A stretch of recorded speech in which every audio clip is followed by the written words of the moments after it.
I'm going to show you how to make a sword with nothing but these 3 tools.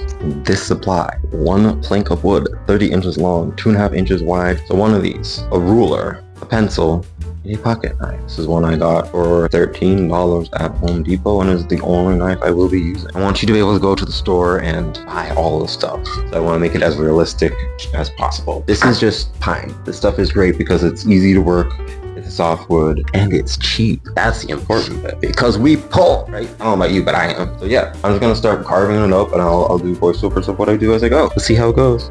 Our first step is just to take down the excess material around the pattern. We're not going to start rounding anything off yet. We're just going to get it straight down to the line and make it all have flat edges.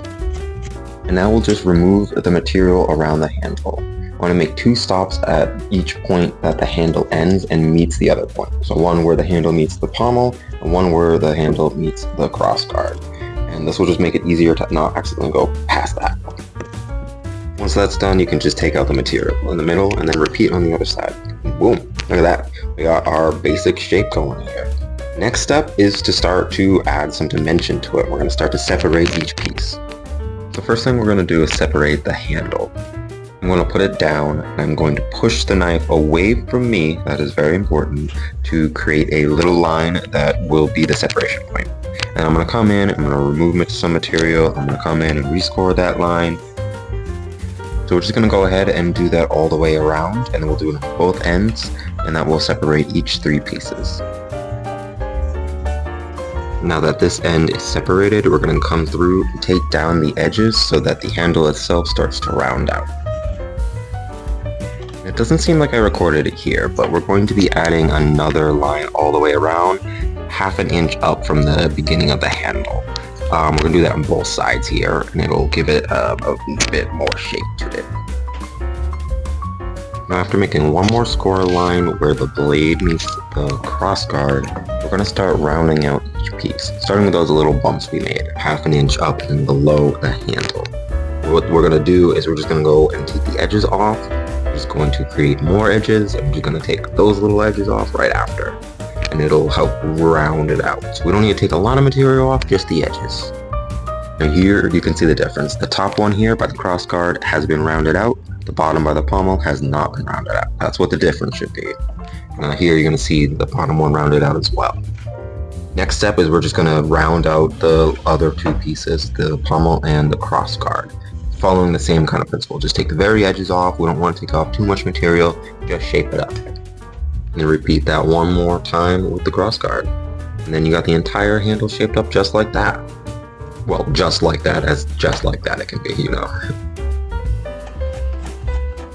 So now we're going to go ahead and we're going to shape up the blade.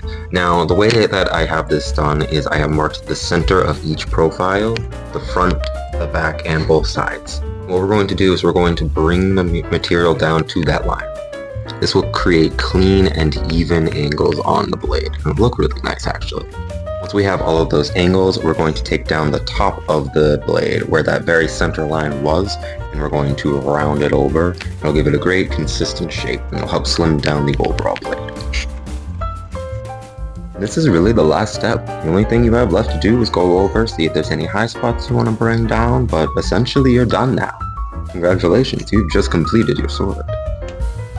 And that's how I built this sword, using nothing but a pocket knife. Now you can too. And you may have noticed, this does look a little bare, doesn't it? And that's the thing. This is a blank. You can do whatever you want with this.